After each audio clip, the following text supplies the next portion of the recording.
niece, nephew, auntie, uncle, I am your biological father. No, but I am the Patrick Bateman of ESL teaching. So we're here tonight with the very iconic Mr. Paul. We should call him Teacher Paul. And you have seen him, if you have seen some of my previous videos, on teacher in Cambodia. So he finds himself in Vietnam. And tonight we're going to find out why. But first, this video is brought to you by Safety Wing. Don't get hemmed up in a developing country without health insurance. What's up, guys? I'm in Mysore, India. I'm chilling with this cow here. If this cow were to give me mad cow disease, I would want to have health insurance. And if you're going to live as an expat, you're going to want to have health insurance too. He's either biting me or licking me. He's licking me. Aw, hello. It's so cute. See, if I get sick from touching this cow, I want to have health insurance, right? So Safety Wing is a good health insurance for people like me who travel around the world and live in interesting places. I'm covered. If I get sick in India, at least I got health insurance. Safety Wing is designed for people who move around and who travel, so it's the perfect health insurance for people who live our kind of lifestyle. All right, so I'm not going to waste much more of anyone's time. We're going to get right to the meat and potatoes of it. So what made you want to leave Cambodia, man? I know you were loving it over there. I love Cambodia. The work was just not there. It's not good. Okay. It's a dry duster. Okay. You know, there was a school, I moved there in July. There was a school that led me to believe I'd be working for them, and then the turn came and they hired somebody else, and then I just ended up looking like outside of the prime time, which was like after October, and I probably should have left earlier. But the work was just dry. I mean, the stuff that was available, the pay wasn't good, the hours were long, and I probably should have left earlier, but I was having a good time there. But, so you had initially had gained some interest from like an employer, and then that employer got cold on you? Is that what happened? Yeah, pretty much, for no reason. Okay. You know, not cold like they decided they didn't like me, cold just like, oh yeah, we hired somebody else. Like, well, but they had already kind of implied to you that you were going to be getting the position? Heavily implied. Heavily implied to you? Like, we were talking about when we should do the contract and shit. And I said, well, we can just do it right before the term starts. No sense in doing it now. So you put other stuff on the back burner, yeah, kind of assuming that it was going to be good with them. I stopped my job search because I'm like, okay, great. This is cool. And it was the kind of job I wanted, actually. So I'm like, okay, excellent. Okay. And then when they did that, I'm like, well, shit. Oh, that's nice. I was kind of unhappy. So yeah. I started looking again, but it was October, and like it was just out of the prime time. Right, school started. Yeah, I mean, mid-year. If this opportunity had come up, and we'll talk more about that later, I'm sure. If this opportunity had come up, if I'd known about it earlier, I probably would have left earlier. But like I said, I was having a good time, and I didn't expect it to be that hard. I still expected to find something. There were jobs out there. Right. You know, I got good education. I got plenty of experience. I got cred, all that. But it was just nobody's even called me. So, wow. And now, for the record, you have a master's degree? Master's in education, years of experience in the U.S. and Asia, teaching English, science, math, like good references. Right. Everything. And you're white. Well, I'm a white guy. You know, American. U.S. passport. I got the accent people want out this way. Yeah, U.S. passport. I got everything you could ask for, really. I mean, then I wasn't getting calls, so wow. I was like, this is stupid. So as much as I liked it there, a change had to be made. And the work that you were seeing around, what was that looking like? There were some university jobs. There were some international school jobs, largely. That's a lot of what it is out there. The training centers didn't really have openings, you know. Yeah, that was pretty much it. And there were some jobs, like there was a university job that I was like a shoe-in for. I like ticked all the boxes perfect. They never got back to me. Never got back to you. No. Wow. Still haven't. Well, I don't know. And you spent from the beginning of the school term till this is now about to be Tet holiday, so the end of January. You only came over here a couple weeks ago. So how many months were you like actively looking for work? Well, that's the thing. Like that one job that led me on, like I found that like immediately. So I stopped looking from then until about the beginning of October. Okay. So I was actually actively looking, and then once this came up, I was only half looking. So I had like 2 solid months, probably 2 to 3 months of hard looking. Right. Overall. I've been telling you to come back to Vietnam for a while. Paul had tried Vietnam, but he went to a small provincial city, and I just knew that wouldn't be the right fit. Like I feel like giving it a try here in Vung Tau will be a lot better because you're still fairly near to Ho Chi Minh City, and it's not as big as Ho Chi Minh City, but you still have some of the benefit of being kind of close to it. You know, in terms of jobs and economic opportunity, Vung Tau is still in that Ho Chi Minh City sphere of influence. You know, whereas where you before was like in the middle of the jungle, basically in the mountains. Yeah, it was. I mean, like Nice place though. It was clean. The weather was nice, but there's nowhere to live. Right. You know. So before, like they want 6 months to rent up front for an unfurnished, empty place. This was in Bun Mau Tut Yeah. in Vietnam. Yeah, and but I mean, and there was really nothing there, which was fine. I was looking to save money anyway, but there was nowhere to live, and it was kind of driving me nuts. I was living in a hovel. And then you went back to Phnom Penh. Went back to Phnom Penh. It actually, right at that good job-seeking time. Wow. So these people really kind of robbed you of They kind of robbed me, yeah. Wow. It would kind of talk people out on, but... Okay. Khmer are funny, though. I don't think... they rarely do anything malicious. They just don't know any better. Like they don't even think about it. They're kind of out there. They just don't consider it. They're new to the... they're new to the whole thing, I think. Okay. You can tell by the job postings and by... like what they offer and how little they tell you and what they expect. Well, that's why I have been telling you to come back to Vietnam for a while, because there's a few places in Southeast Asia where you will get the work-life ratio that you'll get in Vietnam for the money. Yeah. Like there's really only China. I actually think Vietnam is far better than Korea. A lot of people would like to go to Korea. Korea is a developed country. I'm looking at the salary packages out there. I'm seeing things like $1,700 a month, which a public school teacher could make in Saigon. So, your cost of living there is going to be like 30-40% higher. I know they have like other packages, like they give them money towards like retirement, and they give them like a house stipend. But say all in, it's $1,900. Like I know people for a fact that are working in public schools in Ho Chi Minh City getting $1,900 to $2,000. Like when Michelle was teaching in public schools in Ho Chi Minh City, she was getting about $1,900 for 20 hours. So it's a little bit crazy to me that you would go to a country like Korea where the cost of living is so much higher. It's like a very complicated process to get paperwork done. I mean, Vietnam is too, but it's just here it's, there's a lot more gray area than there is in a country like Korea. Although Korea has a huge kind of gray area employment market also. It's still a country that has like some rule of law. It's like almost like apples and oranges, yeah, they're a first world country. Right, it's a first world country, right? Whereas here, because it's still in this kind of developing phase, there's just so many different opportunities and ways that things can play that are not necessarily the way they play on paper, if that makes sense. So people here in these groups that they can't teach in Vietnam without a degree, this type of stuff. And then they take those rules and they take them to their heart and make them very personal. They don't really understand the flexibility and the fluidness of living in a place like this, right? If you go to a country like Japan, you go to a country like Korea, that's going to be a different energy than what's happening in a place like Vietnam. Now, Vietnam is interesting because it's a sweet spot, because it is in that kind of developing country phase, but it still has that Chinese work ethic, that sort of just get it done kind of mindset. Whereas I found when I'm in Thailand and Cambodia, it's more laid back, it's a little bit more relaxed. Here, I think people really heavily prioritize native speakers for the English. I think in Cambodia, they're more likely to hire a Russian or a Filipino and pay them less. Yeah, their market's flooded, So like they, that's the thing is like, if you have advanced degrees, if you have a lot of experience, you're still going to get paid the same. Yeah. And like they don't compensate much more for that in my experience. And they can find someone else to do it, but make no mistake, when it comes photo time for the photo they want to put up front, that's when they call the white people out there. Well, see, that's the same here, but the difference is you'll be paid well and appreciated generally better for that. Yeah, I think so. I mean, there's...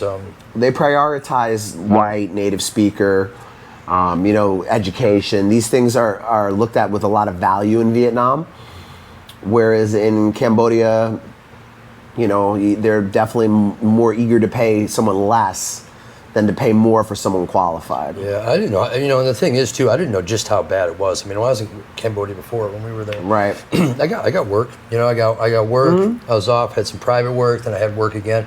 It wasn't like I didn't have like any monster gaps. You know, I'd look for a job, I got a job. You know, it was like it was there. You know, and they were both like okay paying for the area. You know, I mean, maybe not for other standard, but you're okay. This time was unbelievably dry, and I think maybe that time was because it was post-COVID, Right. and you know there was a lot fewer people around at that time. But now that everything's back to normal, man, it just seems like they have way more applicants than they can choose from, and that makes you expendable. People sometimes ask me why I don't really deal with Thailand or Cambodia as much for teaching. And that's one of the main reasons why, because even in Thailand, like I have contacts for like good international schools in Thailand in my network. My partner over in Bangkok, like he knows the top schools, and if you can qualify for that, he can get you in them, and those jobs do pay well. But it's still this replaceableness. You are very replaceable, even if you're educated, even if you're good, even if they pay you decently. The second you do something they don't like, there's going to be somebody else willing to do that job. Yeah, and leverage is everything. Yeah. Especially out here, man. Like, you really want to be in a situation where they need you more than you need them. Oh, definitely. I cannot overstate how important that is. But Vietnam is where you're going to find that, because the Thais generally will not pay. They will not put up with. They will not put up with BS from the foreigner at all, and they want lots from you because they can replace you. Right. And Cambodia, they can replace you. I think you said Da Nang was like that too. Right? And places in Vietnam that are popular, Da Nang, Moi Ne, you know, there's not going to be many jobs in these places. So when there is a job, somebody will be pretty keen to fill that job. So a lot of people get stars in their eyes. Oh, I'd love to live in Da Nang. I know. I'm sure you would. A lot of people would love to live in Da Nang. I was like that at first. If you make money online, it's not difficult to live in Da Nang. You can have a great life up there. I mean, you're going to need to figure out your visa situation. But if you need to teach English, it's a pretty small pool, because the people up in the center of Vietnam, they don't earn big incomes. It's a tourist-based economy for the most part. So having that extra money to be able to pay a foreigner like, you know, $20-something an hour, I mean, it's just not there, you know? And then the other thing is there's a lot of people wanting to work. There's a lot of training centers that are there, but all those training centers are going to be like 2 hours here, 1 hour there, you know, another hour at that place, and maybe you get enough to live. I had a friend, he was out there, no degree, no nothing, he was teaching, but it was subsistence living. He was living outside of the city, basically, in a very cheap studio. He had drove his own motorbike, and he worked a couple hours a week so that he could pay his rent and eat food. And I mean, it was a subsistence life. Whereas in Saigon, you could actually like save money. you could have like a different vacation every couple weeks. You could go take a limo bus and explore the south of Vietnam for like a negligible amount of money. I mean, I'm going to be going up to Dalat. It's costing me like $15 for a 6-hour limo bus ride. So, even Bun Ba Tut, I mean, it was a pretty Spartan lifestyle, but it was comfortable and it was relaxing overall. I was saving like $1,000 a month. That's saving. And that's the provinces, guys. And that's provinces, you know. So I mean, it was very laid back lifestyle. And I worked 22 hours a week or something, 23 hours a week. Yeah. I mean, most of the time I was just like sitting around drinking coffee with friends. Right. Going to work for a few hours, come home, watch movies, you know what I mean? Yeah. You know, so I mean, and I actually had opportunities for private clients as well, so you could supplement your income that way. Right. Of course, Vietnam, you can always do that. Yeah. So I mean, if $1,000 a month isn't enough, jump on the private client scene. You know, you get a few of them going every week, man. Now you might be saving $1,200-1,300 a month. The education industry here something is essentially like what China destroyed. So like China had this enormous industry around education, and you know, Xi Jinping basically took the entire thing apart and destroyed it, which had a huge effect in destroying their economy. Vietnam never did that. So there's still a robust training center industry, public school industry, kindergarten industry, private tutoring industry, and you know, on and on and on and on, right? IELTS, whatever it is that you're looking to get into. There's some sort of market here. And the work ethic here, like I said, it's a little bit more similar to the Chinese, where, you know, things get done here for the most part. They may get done in the Vietnamese way, but they get done. Cambodia is a more relaxed environment. It's gone through a lot more trauma due to the history and whatnot. And there's also, there is a good element of expats that come to Cambodia who are like entrepreneurial because it's an easy place to own a business. We help a lot of clients set up businesses there or retire there. There are some really great stuff about Cambodia, but it also really does attract a real like degenerate bottom feeder, like the fish that just eats all the shit that accumulates at the bottom of the fucking tank, and it just mows down the shit, and its whole purpose in life is just to eat all the fucking fish shit at the bottom of the tank. Like there's a lot of that definitely washes up on the shores of Phnom Penh, like unstable, foreigners with mental problems, potentially on drugs, potentially violent. And they just sort of, it's like a madhouse a little bit in the streets with some of the foreigners. And of course there's Khmer that are on drugs and shady stuff going on with them as well. It's not like it's just the foreigners, but you do need to be kind of aware of that. Like, whereas here, yeah, there's like shady people here, but the Vietnamese don't put up with as much bullshit. Like, if you look at like sex tourism here, for example, like sex tourism here in like a few places, it's a little bit obvious, but for the most part, it's nowhere near as obvious as Cambodia. Yeah. Nowhere near as obvious as Thailand. It's unfortunate because, again, we went to Phnom Penh post-COVID. It was a pretty nice time to be there, actually. Like it was like there weren't as many people. There was a lot less of that. But just coming out of there just now, it's pretty bad. I mean, it depends on where you are. If you're, there's some more. I think there are better. Like if you're in Tultumpong, you're in Russian Market, it might be better. But I was down like on the Riverside, and he was on 172. 172, which used to be nice. But man, it's that shit was never nice. It was nice. Nice after COVID. Post-COVID was nice. Fucking nobody's there. There's about a 9-month period, 1 year post-COVID that was good, but now it's pretty bad.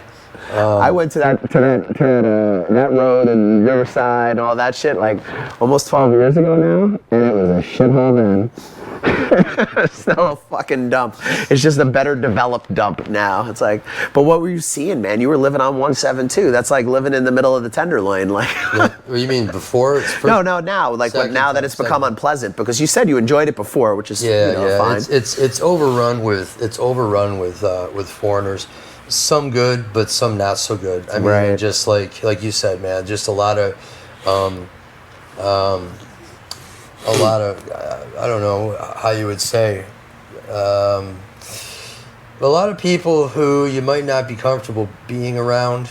People squatting. They don't have anywhere to live.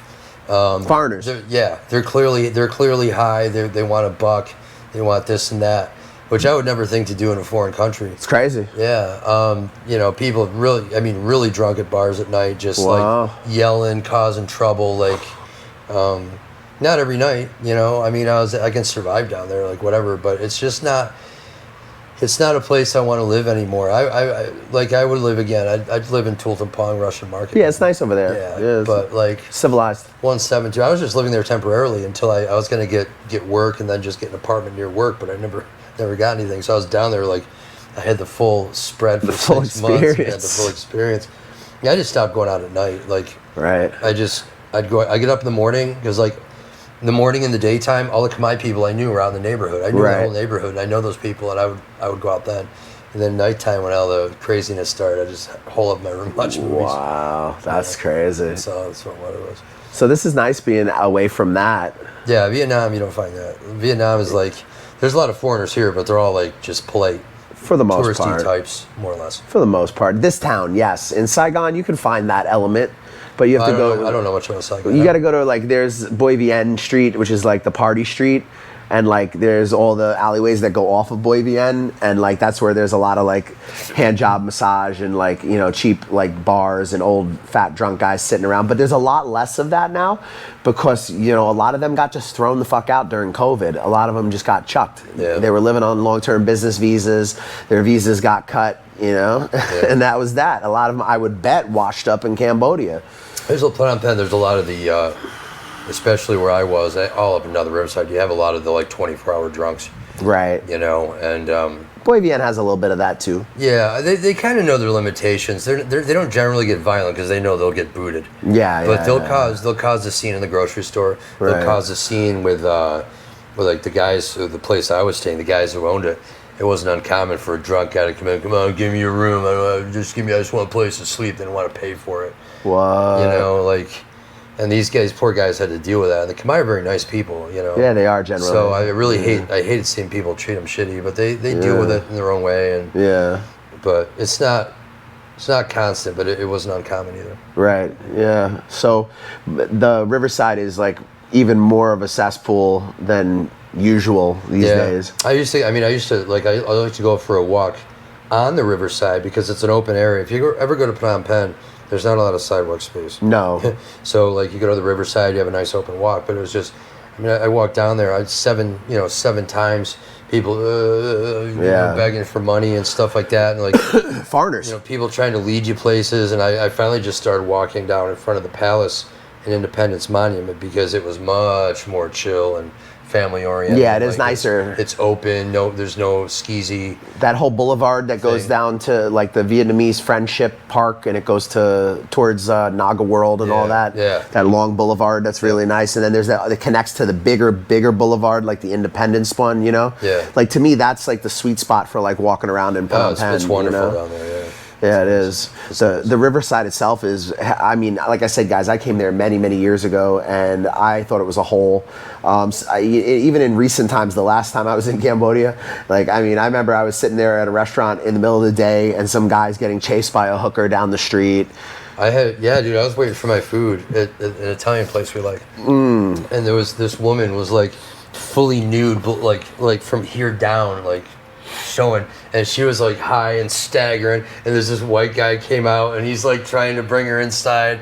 Oh yeah, What? Full like that, and just carrying on. And there's this guy at the table next to me, and he's just like, you know. But this shit is not normal. There's some of that. Yeah, I've seen hookers chasing guys down the street for money. There's one guy, he'd squat right across the street, this foreigner guy, and I guess he's really smart and well articulated, and he draws nice pictures, but he'll just walk up and down the street like just yelling to himself, you know.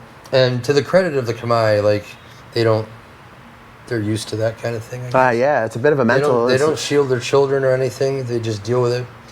But it's not something I want to be around every day. It's a bit of a mental hospital. It can be, yeah. You know, I've seen guys high as a kite walking around barefoot, fully sunburned, no shirt on. You know, like, I don't know. Yeah, it's a harsh place, man. I've seen some. You said it well. A person can completely destroy themselves there, and no one will stop them. Nobody will stop them. Nobody will stop them. Nobody will stop them. And for the most part, they'll tolerate them as long as they don't do anything too stupid. Right, as long as they don't commit violence on the people.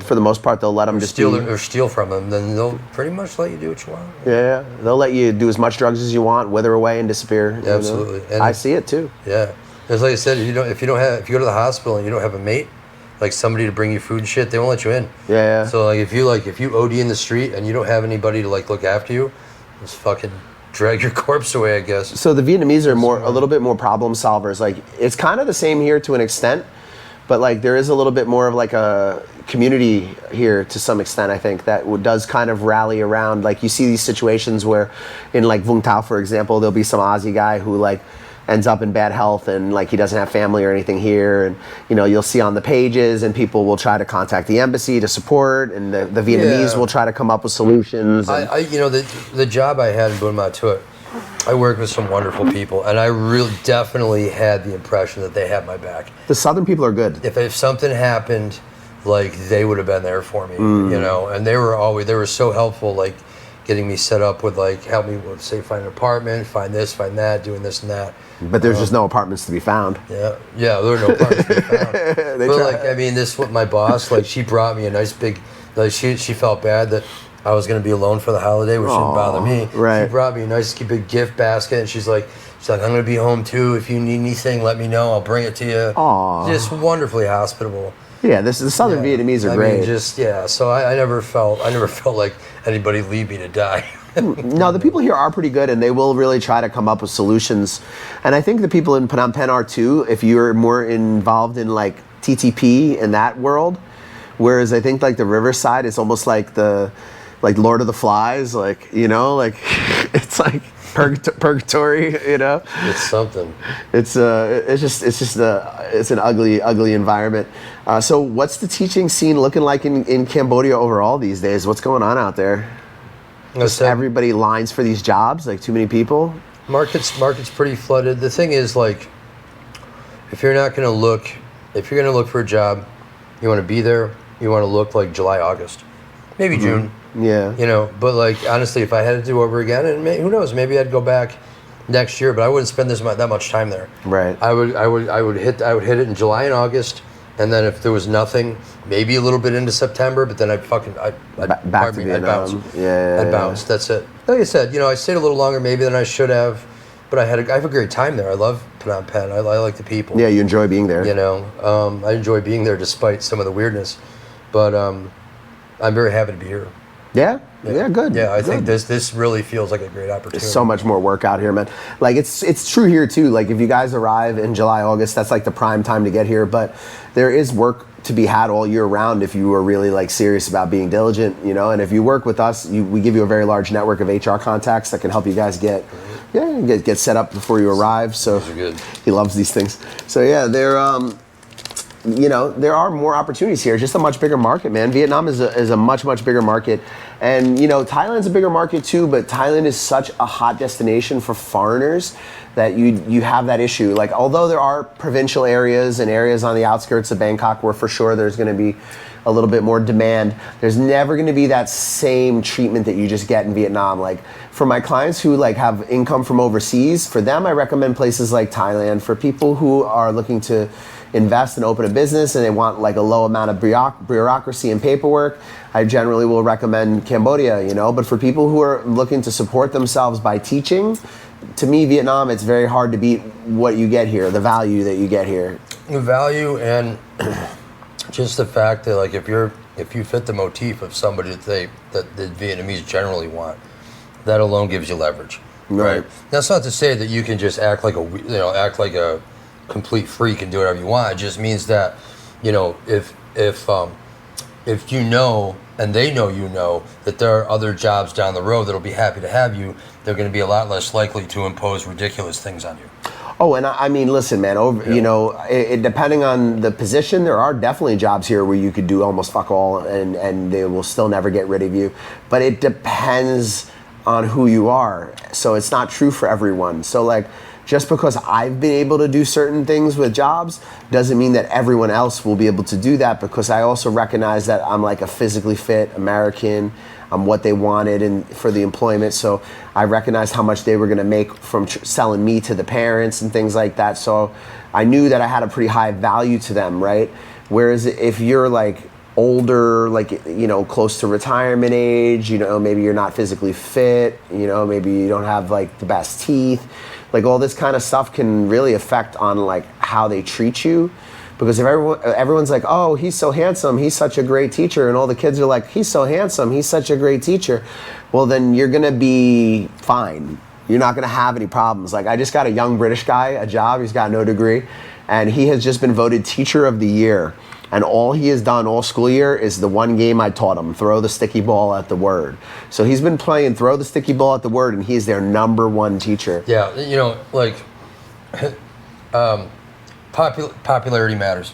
Popularity is everything. And there's you know, there's different ways to do it. Like, I have a way of getting along very well with students. You know, this way or that. But yeah, I mean, physical appearance matters. Yep. And it doesn't necessarily mean you don't have to be like definitely Brad Pitt, but you don't want to be like a slob. You don't have a raging beer gut. Smell like liquor. Smell like body odor. Like, yeah. You got to keep yourself a little bit fucking together. Keep yourself together. Act respectable. You also don't have to dress up like a fucking London or Tokyo or fucking Paris fashion model, like Milan or something. Like, sometimes I see like the less desirable nationalities for the Vietnamese, like South Africans or people like that, trying hella hard extra, like dressed up in like the super suit. Like, are you going to teach English, bro, or are you going to go and like roll out the red carpet for some Hollywood celebrities? You know, it's just. But you know, it is true. Like, if you're from a less desirable nationality to the Vietnamese, you may need to turn it up a little bit to get some attention, you know? For me, I mean, I was teaching in flip-flops. Dress pants, flip-flops, and a button-down shirt. Man. Yeah. Well, again, though, just having choices, you know, if you find a school that they begin to impose things upon you that you're absolutely unacceptable, or, you know, they just start to mess you around, you always want to have plans B, C, and D. You No question. You never want to have all your eggs in one basket with any school, and that's anywhere. Power dynamic is everything. You alluded to that earlier, and I think that was a great point. That's why I like the idea of getting out of business visa if I can with one of these schools.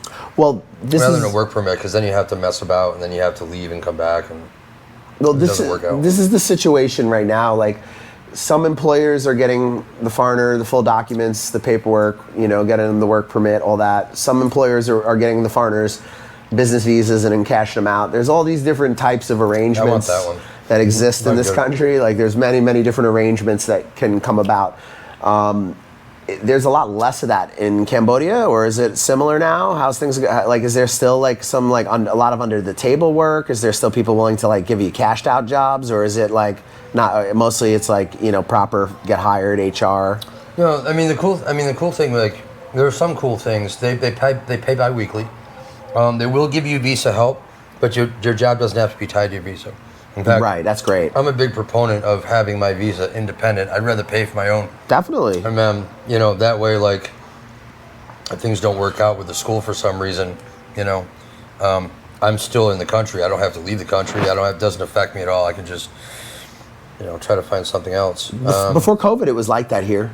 Was it? Oh yeah. Oh yeah. First few years I lived here, it was just you know, you're an American, 1 year business visa, bam. These things are tart. I love these things. They're really good. Yeah, they're Himalayan salt. Oh my, got me puckering. Yeah, I mean, it's dry season right now, so you get a sore throat. Next thing you know, you have pneumonia. So I try to keep some cough drops around. How's the pollution this year in Phnom Penh? Was it pretty bad? When I left there, the weather was wonderful. Well, but how's the air? Air's been good. The air's been good. Nice. It's fucking blue skies, dry. I mean, December, January is the best time to be there. Air's been awful here. I mean, weather's been fantastic, but the air has been bad. Yeah, air was better there. At that time, anyway. Okay, yeah, maybe now it's not. I don't know. Maybe when maybe as time goes on, I don't know. But it was nice. Last year I was there when they didn't get rain. Right before I went to India, I was in Cambodia. We hadn't gotten rain in like 6 months when I was there, and the pollution was getting mental. It was really bad. So I'm glad to hear that it blew over a little bit. Yeah, the rain does have a way of cleaning that stuff out. It definitely helps. If you were going to give any advice to somebody who's still pretty gung-ho on going to Cambodia, what would that be? If you're going to go there to get teaching work, don't even bother until June, July. So mid-year, it's really hard to change over there? It's pretty hard to find something. Okay. It can be. It depends. I mean, if you want to work for $800 a month, $1,000 a month. Yikes. 45 hours, shirt and tie, those jobs are out there. But the cost of living in Phnom Penh's a lot higher than it is here. Yep. And it's just, I'm working with that one guy now that you hooked me up with. Mm-hmm. And I'm trying to show him what's out there. And, you know, he's a little surprised, you know. That would be my advice. You can try it, but June, July, August, come there. You know, you want to be there to look. Come there for that time. If you don't find anything, bounce. Find something else. And my advice, if you were coming to Cambodia and you wanted to teach, unless you're really married to Phnom Penh, it may behoove you to actually go to a smaller city like Kampong Cham or Battambang, and to try to find jobs in these kind of smaller markets where it's going to be less competitive. And like, if you did earn $900 to $1,000 a month, you'd be living in like a place where like a house is like $150 a month. Well, that's true too. You know, that's worthy of note. I did not look in places like Battambang, Kampot, Siem Reap. A lot of people love it there. So I mean, if that's a market you want to try, then give it a shot. Even Sanukville, like, even though it's like largely abandoned, there is still a beach, you know, like there's still, so if you can land jobs in some of these like smaller second tier cities in Phnom Penh, outside of Phnom Penh, you can probably make it work for you. I have a good friend of mine, he's in Battambang. When we get clients for Cambodia, I always connect them to him. He's kind of like the Battambang guru. He's out there for a while, and you know, he really quite likes it. Him and his wife are both chilling out there. I'm pretty sure they have a house. They have a little small business on top of doing a little teacher. Yeah, I mean, if you're like domesticated and you don't care about being around like action, you just want like a chill place to live with your other or whatever, then those places are cool. Yeah, there's not much party in Battambang. There's not much to do. But It's asleep at 8 like I o'clock. said, if you're domesticated, you know. It's a cool city though. It has like beautiful French architecture. It's a very nice little city. It's just very small. Yeah. Well, it has a small vibe. It's actually way bigger than Siem Reap, which is interesting.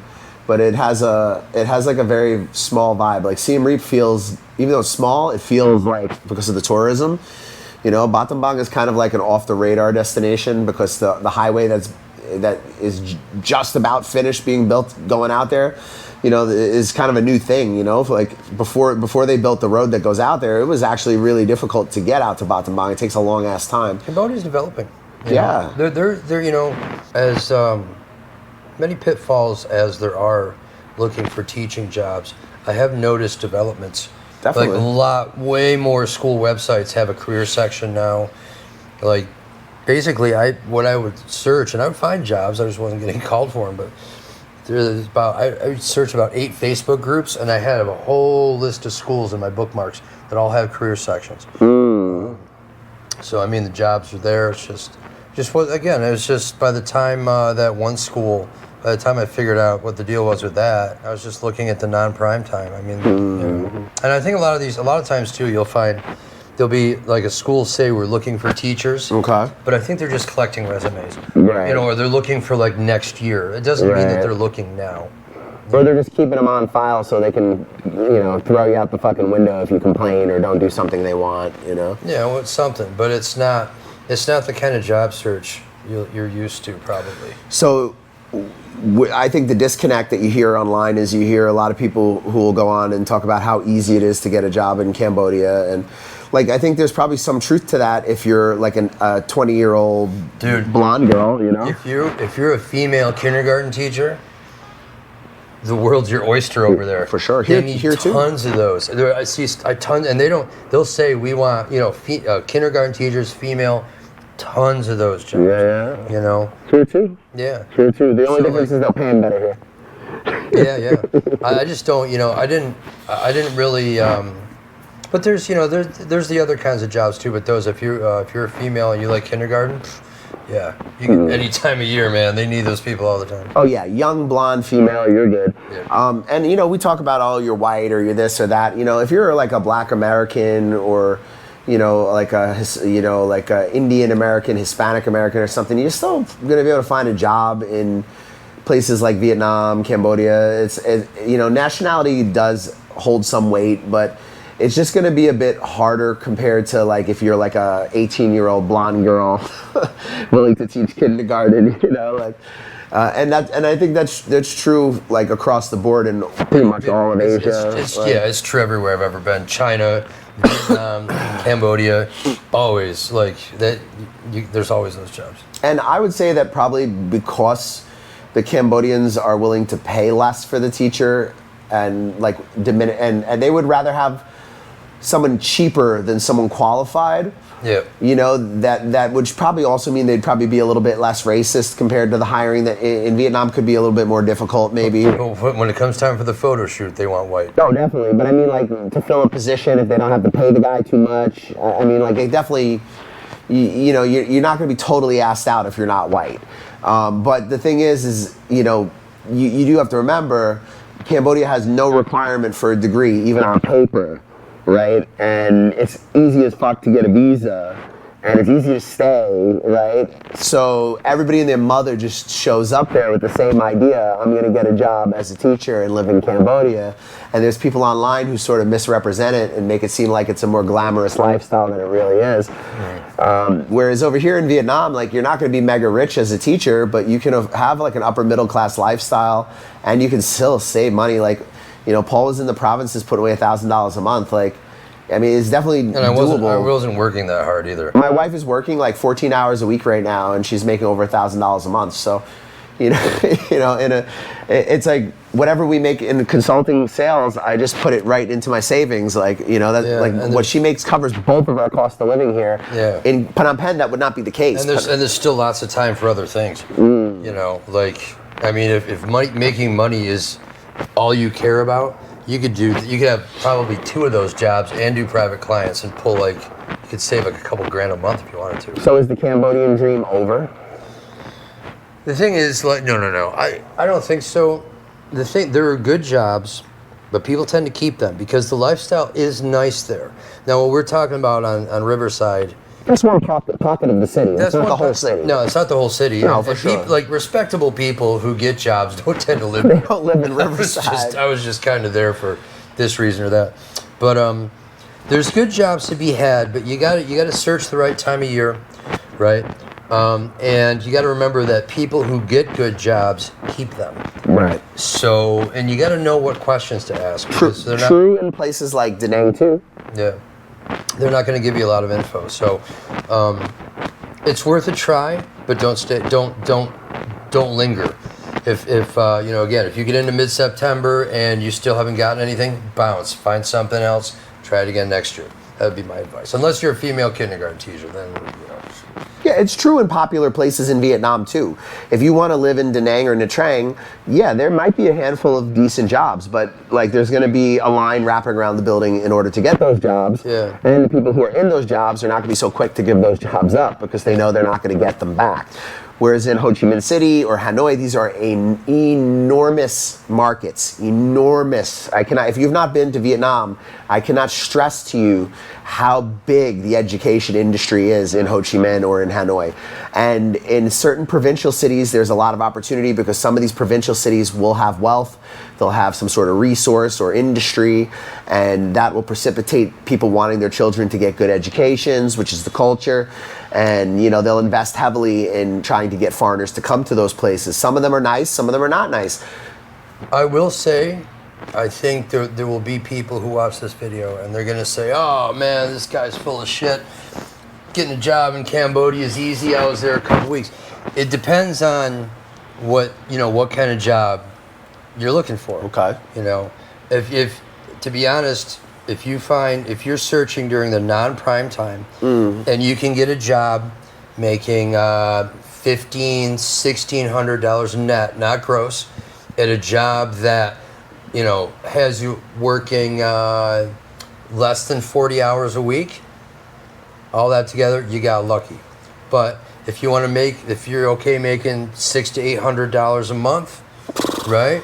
Which in Phnom Penh is not much. It's a little more expensive there than it is here. That's a very low quality of life there. Then, in my experience anyway, it's going to be tough. Obviously, in the comments, if you've had a different experience, you can type away and tell the world what your experience was. Or if you go to Battambang or Sihanoukville or Siem Reap, I don't know much about those markets, so maybe that's different there. I don't know. Well, Siem Reap is very popular, so it'd be like a Da Nang. There's a handful of jobs, and a lot of people don't want to give them up.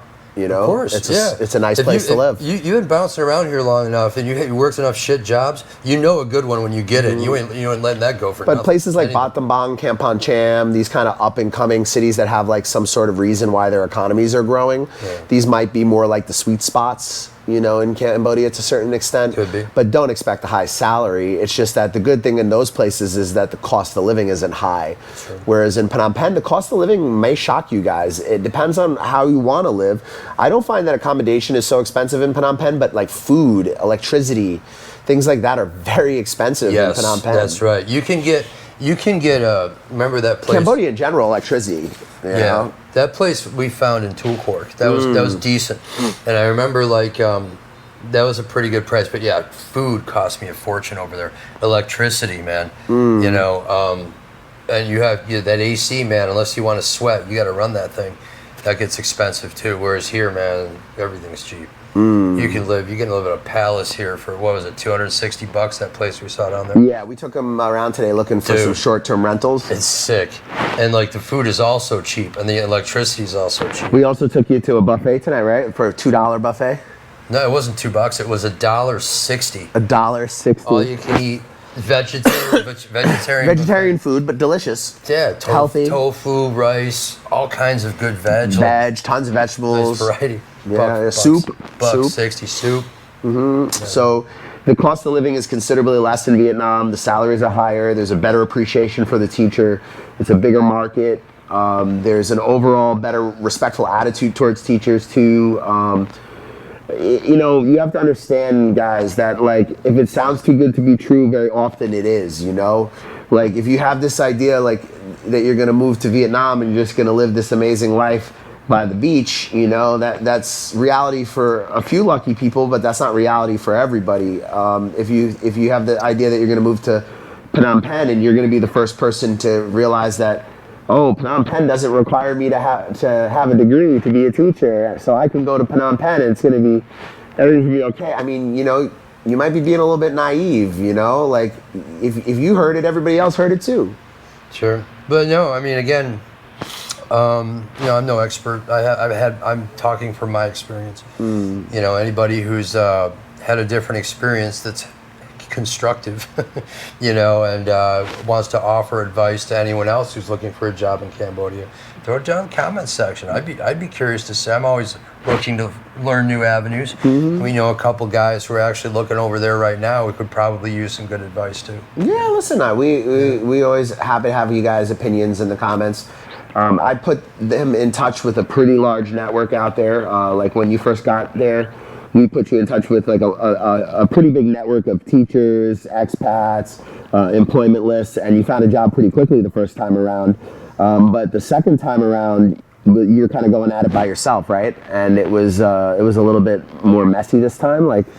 Yeah, it's actually weird. Like, I've evolved my craft a lot. Right. In fact, the first time I was there, my routine, I barely even had a routine. I was just picking, searching here and there, going to some schools, and I got some jobs. This time, my craft was much more home. Every morning, I had a nice set of Facebook groups. I had a whole list of schools. I had sent stuff out, and it was drier than before I'd evolved. Yeah, we actually give you his list when you work with us because he went so down a rabbit hole of like every school, every center. It's amazing. Like he's got like all the little notes, everything you need to know about every single place, who's hiring and what. So it's very handy to have. Yeah, I mean, I was not that in depth, but yeah, I've got a list of places. I was impressed. I've got a list. Thank you.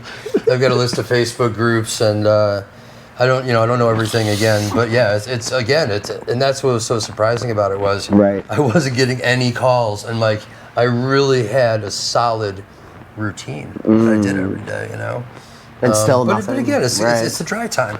Dry time. Yeah, dry time. I would never go there again at this time of year and look. It would be again July, August, half of September, if not bounce. The thing is, when I first came here. When I first went to Phnom Penh, very first time, was right after COVID. And that was when I hired you for your services, and you helped me get into Cambodia when nobody could travel anywhere, right? Remember, we got that paperwork in there, bam, I was on a business visa. That was a good time to be there. So like that time through, the market wasn't as flooded, and you hooked me up with a couple people, and I talked to them, and I got to know like what some of the better schools were. And then I applied to those schools, and I got into one of them, and I had a good time with that. And then later on, it was a little more on my own. That's when I got the math teaching job. And then you helped me get the job in Vietnam. Actually, you did get me. Yeah, I did get you the job. You got me the job, yeah. You got me the interview, and then that was, yeah. So you did that. And then I went back to Phnom Penh on my own.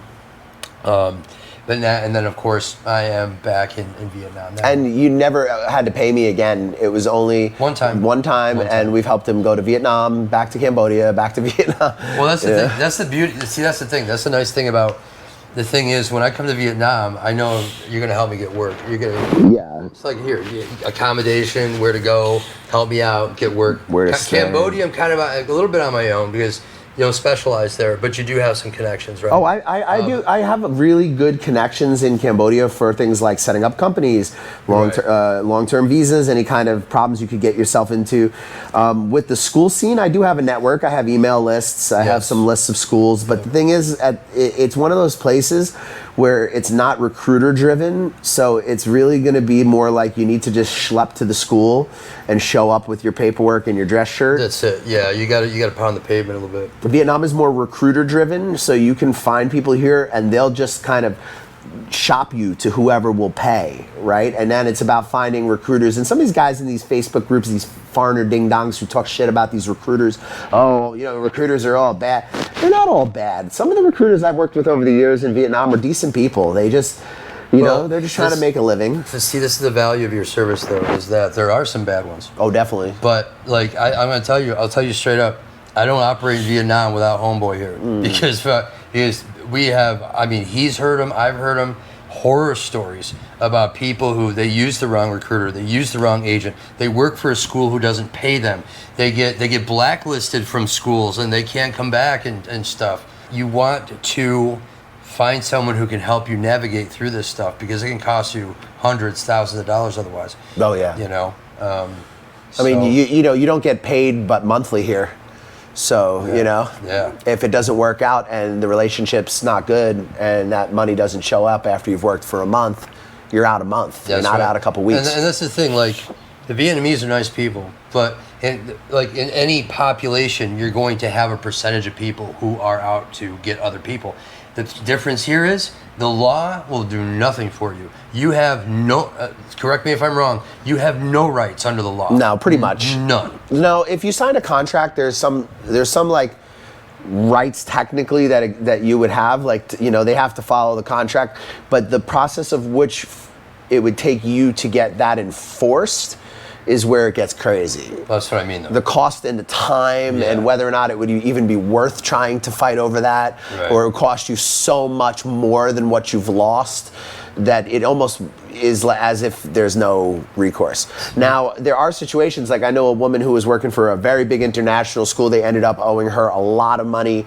She's fighting them in a legal situation here in Vietnam, but that's different because we're talking about thousands of dollars, not a couple $1,000, right? A couple $1,000, but that's your lawyer. You know what I mean? Like, you're not even, like, what are you gonna do? You're gonna get a lawyer to fight them for a month of a training center that didn't pay you? Come on. Yeah, you know? And that's the thing, like, and they know that. Some of these employers, they know that, you know. The fact that she got to a point where they owed her thousands of dollars after the first missed paycheck. Sure. They'd have an ultimatum. I'd be like, you pay me or I'm out because there's no reason for that. Well, anyway, she came to me because we have someone who can help her with that situation legally, and the other teachers, I guess, that are going through that also. There you go. But that's less common at a bigger institution like that. You're going to find these things more at these kind of mid to low end training centers. And that's another thing with like the race thing out here too, guys, is like, we'll talk a lot about race because I believe in being honest with people and not being politically correct. You know, sucker free travel, not, you know, woke, you know, gender non-binary travel. Fooling yourself isn't going to help you. No. You got to see things for what they are. And I like to be frank, and I feel like if I was trying to move across the world and I was going to spend a whole bunch of money to do so, I would want to have all the information to make the right choice, you know? So the thing you need to know about race in Vietnam is that most of the jobs where race is going to affect the hiring like the most are going to be in the middle to lower end of the ESL economy, right? So they're going to be the people who are, you know, in kind of the lower middle part of the market. At the very top of the market, it still may be some, you know, pros to being white for sure. I mean, like, they prefer to hire white people, but at the end of the day, like, it will be qualification driven more so. Yeah, if you're at a top international school teaching like advanced mathematics or physics or chemistry. Yeah, they're not going to care if you're black. That's going to be a lot more credential driven. Yeah. Now, if there's two of you and you're both qualified and one of you is white, they're probably going to hire the white guy. True. But that doesn't mean that, like, you know, you should just be disheartened because there's not a lot of people who can teach physics or math. Right. And if you just happen to walk in with a U.S. passport, I don't care if you're orange, but you have a master's degree in physics, like, you're probably going to be okay in a good school, right? But at the lower end of the market, you have to understand that some of the people who you're going to be teaching, maybe they just moved in from the countryside to the city, like, in the last 10 years, maybe this, or 20 years, maybe this is their first generation that's going to have the money to send their kids to learn English. So, like, their mindset is not coming from like an international, like, worldly mindset. Yeah. Their mindset is coming from like provincial Vietnam to Ho Chi Minh City. They have certain specific expectations, like, and I say this in a lot of my videos. People have told me over the years that I'm not white because I'm not American because I don't have blonde hair. So that's the mentality you're dealing with sometimes. So and again, because when I was here, I'm not teaching now, but when I was teaching more in the public schools and in some, I was one very fancy training center, but mostly in the public schools, and that was in mostly working class areas, and the mindset around employment and the value system and the things that are important and the things that are not important. You know, like we talked about earlier, popularity. Do you find that to be the same in Cambodia? No, Cambodians are They, I don't know. I never saw it in the schools anyway, to be honest. You know, the funny thing about a Cambodian school is you rarely deal with Cambodians. They hire A foreigner to deal with you. foreigners to deal with you. So like in Vietnam, you'll deal with the Vietnamese. Like you have Vietnamese bosses and coworkers. They'll have a foreigner here too sometimes, though. They might do that. Yeah, sometimes. China, you deal with the Chinese largely.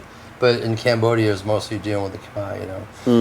And the thing is too, like with what you're talking about, it's not like malicious. It's just naivete, you know. Like when their ideas about like white people or maybe their preference for white people, it's not like they hate.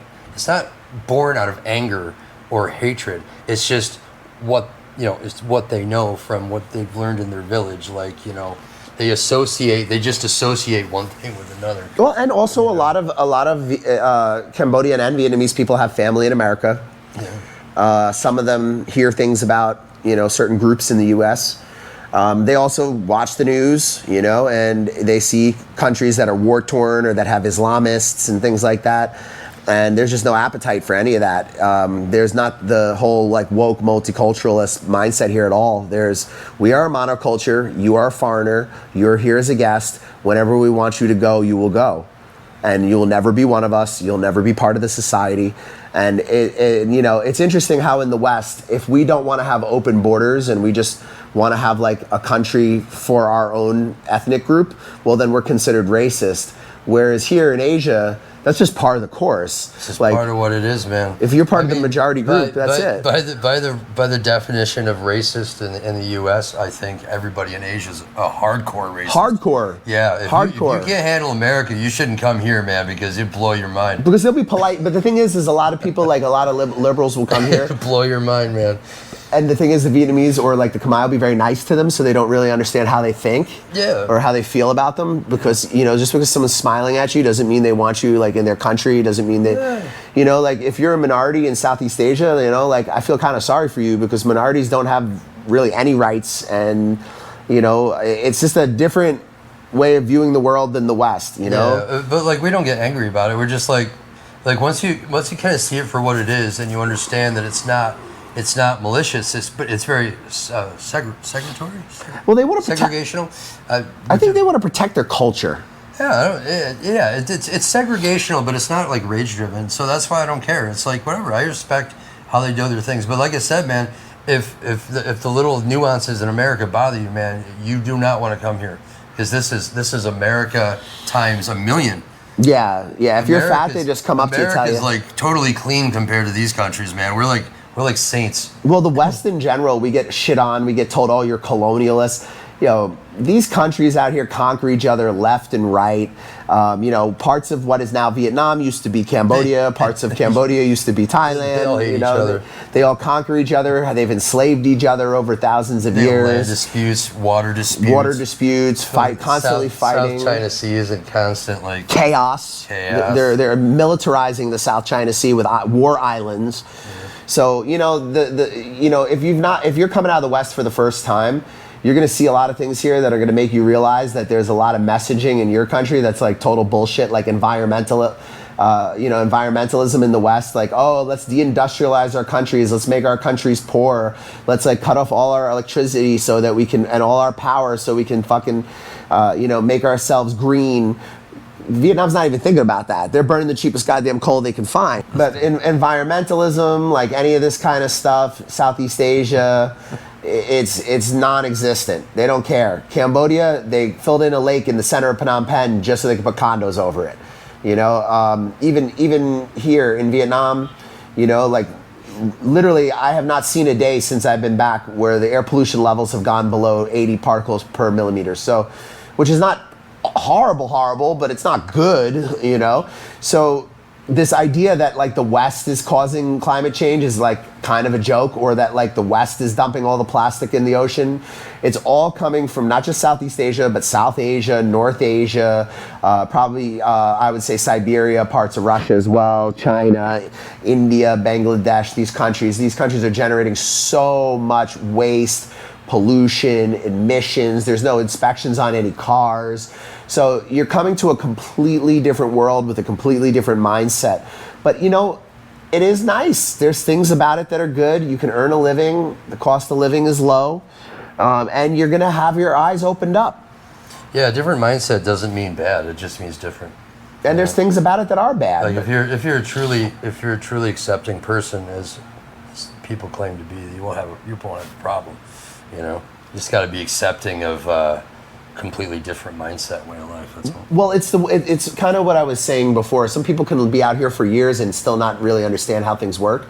And I don't even mean just in Vietnam, but like Cambodia too. Like you'll get people who will just live in this society and they'll be in their bubble of like other foreigners, and they'll be in that world, and that's where they'll end up, you know, kind of getting their ideas from. They won't really get too deep into like what it's like to do business or what the mindset is like of the people.